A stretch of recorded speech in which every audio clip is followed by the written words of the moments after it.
vous remercie de bien vouloir vous tenir aux 5 minutes, s'il vous plaît. La parole est à Madame Marion Maréchal Le Pen pour 5 minutes.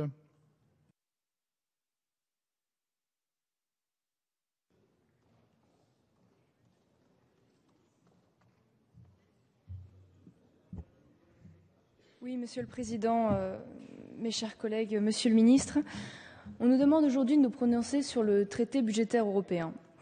Autrement dit, selon moi, on nous demande de nous prononcer sur le dernier braquage institutionnel de l'Europe. Et ce n'est pas parce que vous appelez ça intégration solidaire plutôt que fédéralisme européen que nous sommes dupes, même si je dois quand même concéder que c'est beaucoup plus porteur en termes de com. Mais la vérité, c'est que ce texte est une phase supplémentaire dans la dépossession de notre indépendance. Et je voudrais d'ailleurs m'adresser un petit peu au banc de l'opposition, parmi les absents notamment, puisque certains d'entre eux ont voté non à Maastricht. Bah oui, mais malheureusement, ceux à qui j'ai envie de m'adresser sont absents, c'est ceux qui ont voté non au traité de Maastricht. Donc vous l'avez fait parce que vous aviez compris que c'était le premier pas vers le fédéralisme et vous aviez raison. Vous saviez que c'était la fin programmée de notre souveraineté. Alors vous m'excuserez, je ne citerai pas ni M. Schuman ni M. Blum, mais Philippe Séguin, dont beaucoup d'entre vous d'ailleurs étiez proches, à commencer d'ailleurs par M. Fillon, qui déclarait dans cet hémicycle, je cite, « Aucune assemblée n'a compétence pour se dessaisir de son pouvoir législatif. A fortiori, aucune assemblée ne peut déléguer un pouvoir qu'elle n'exerce qu'au nom du peuple. Or, le projet de loi qui nous est soumis comporte bien une habilitation d'une généralité telle qu'elle peut être assimilée à un blanc-seing. C'était le 5 mai 1992. Et pourtant, cette exhortation n'a rien perdu de sa justesse et je dirais même, contrairement peut-être à certains d'entre nous, qu'elle n'a pas pris une ride. Comment pouvez-vous renier à ce point vos analyses? Vous ne pouvez pas faire de cette assemblée une construction Potemkine.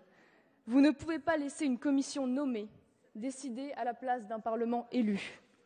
Si vous votez ce texte, où cela va-t-il s'arrêter? De quoi devrons-nous nous déposséder la fois suivante? Bien sûr, il existe une véritable nécessité d'arrêter la folie du déficit. Je suis d'accord avec vous. Il faut arrêter de subir le poids écrasant des intérêts de la dette.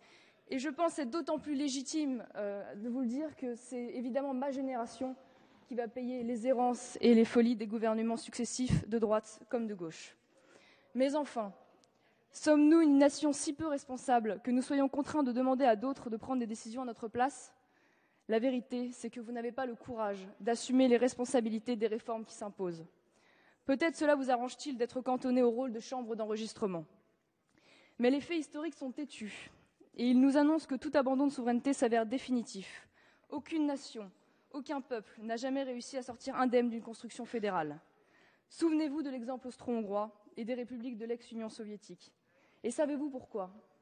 Parce qu'on ne vous laissera pas faire, parce que vous ne vous appartenez plus. Et de plus, ce traité nous prépare une ère glaciaire d'austérité. Mais la diète sera pour les peuples, pas pour les eurocrates toujours plus emmêlés dans le conflit d'intérêts. Pensez-vous vraiment que M. Draghi, Monti, Borges, Sutherland, Papademos, tous anciens dirigeants de Goldman Sachs, vont soudain abandonner les intérêts de leur ex et très influent employeur? Croyez-vous vraiment que les alchimistes ratés de la finance qui ont transformé nos pays développés en marché aux puces pour fonds chinois et qataris vont soudain retrouver la voie du grand œuvre? La réponse est malheureusement dans la question. En revanche, la question dans laquelle personne ne veut répondre, c'est qui va payer? Qui va payer pour suivre les consignes budgétaires comptables définies par Bruxelles avec la froideur et la technocratie qu'on lui connaît? Qui va payer la récession qui s'en suivra? Vous le savez comme moi, ce sont évidemment les Français. Il est donc de notre responsabilité de ratifier ou non ce traité. Je vous demande de le rejeter. Je vous demande d'oublier nos étiquettes politiques pour ne penser qu'au bien de nos compatriotes. Je vous demande de ne pas participer à cette violation de notre indépendance et de notre liberté. Je ne me fais pas d'illusions sur la majorité parce que je sais depuis bien longtemps qu'elle a abandonné la défense de la nation. Mais je pense à ceux qui se drapent dans la posture gaulliste et ceux qui ont l'amour de la patrie chevillé réellement au corps. Rappelez-vous cette phrase du général de Gaulle, prononcée le 19 avril 1963. Tout système qui consisterait à transmettre notre souveraineté à des aréopages internationaux serait incompatible, écoutez s'il vous plaît, écoutez un petit peu, ça va vous intéresser, serait incompatible avec les droits et les devoirs de la République française. Mais aussi, un pareil système se trouverait à coup sûr impuissant à entraîner et à diriger les peuples, et pour commencer le nôtre, dans des domaines où leur âme et leur chair sont en cause. Cette abdication des États européens, en particulier de la France, aboutirait inévitablement à une suggestion extérieure. Alors méditez un petit peu cette phrase, et lorsque vous voterez, mesurez un petit peu le triste pas historique que vous risquez de franchir. Car contrairement à ce qu'affirme M. Hérault dans son discours d'hier, je ne crois pas du tout que notre pays soit faible et démuni et inapte à survivre par elle-même au sein du monde moderne, mais qu'au contraire, la France n'a jamais été aussi grande que dans sa plénitude de nation.